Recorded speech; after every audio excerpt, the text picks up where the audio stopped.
gathered here to discuss the global response to the climate change, it's crucial that we recognize a fundamental truth that the climate crisis is not gender neutral.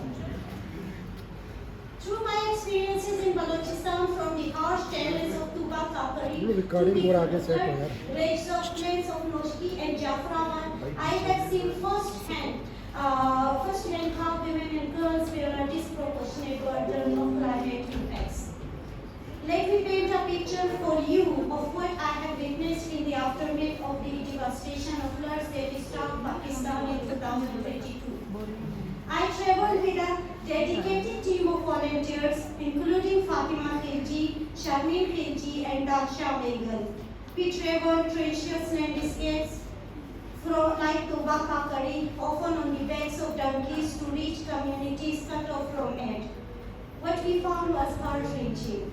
In Mazdoom, once home to Balochistan's prized apple orchards, we saw fruits floating aimlessly on inflood waters. Our poignant symbols of livelihood washed away. The villages of Khanna, once vibrant communities, were reduced to dunes. In Tuba Kakari, bordering Afghanistan, we encountered nomadic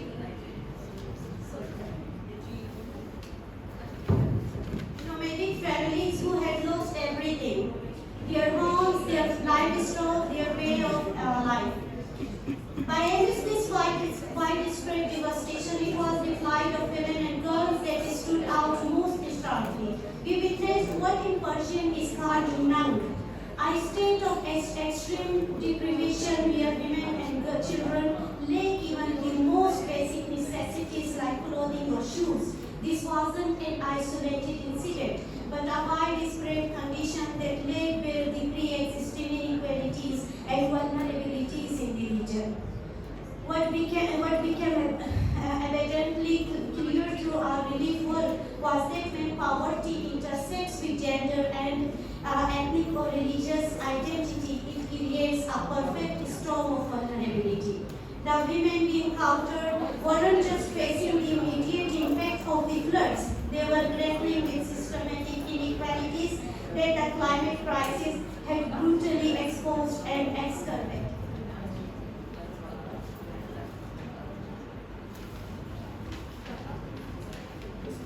Take, for instance, the Hindu community in Kolkur, already marginalized, they found themselves completely abandoned during aid distribution.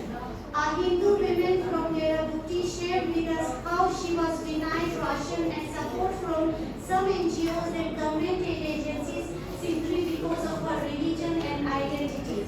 In a time of crisis when humanity should come together, these women face double discrimination, first for their gender and then for their faith. As we delve deeper into the gendered impact of climate crisis, we must confront the often visible scales of displacement. When families are forced from their homes due to floods or other climate disasters, it's women who often bear the brunt of the emotional and physical toll.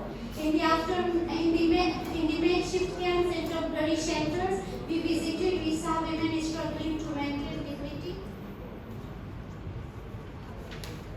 and safety in overcrowded, unsanitary conditions. The lack of privacy, inadequate sanitation facilitation, and limited access to hygiene products create daily challenges that men simply did face to the same degree.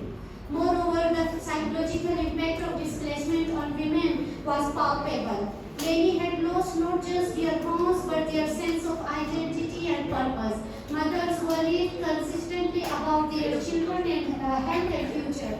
Elderly women, accustomed to being respected matriarchs in their communities, found themselves dependent on and vulnerable in unfamiliar surroundings.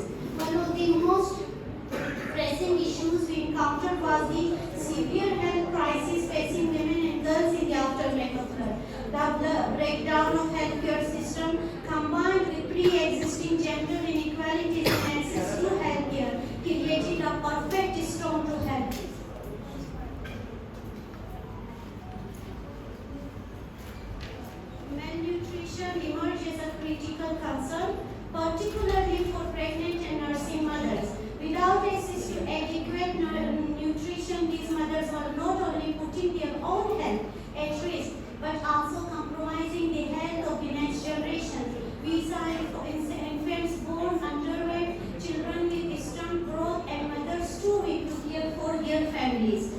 lack of proper sanitation of facilitation and clean water sources led to outbreak of waterborne disease, with women and girls often to the last received treatment due to cultural norms and limited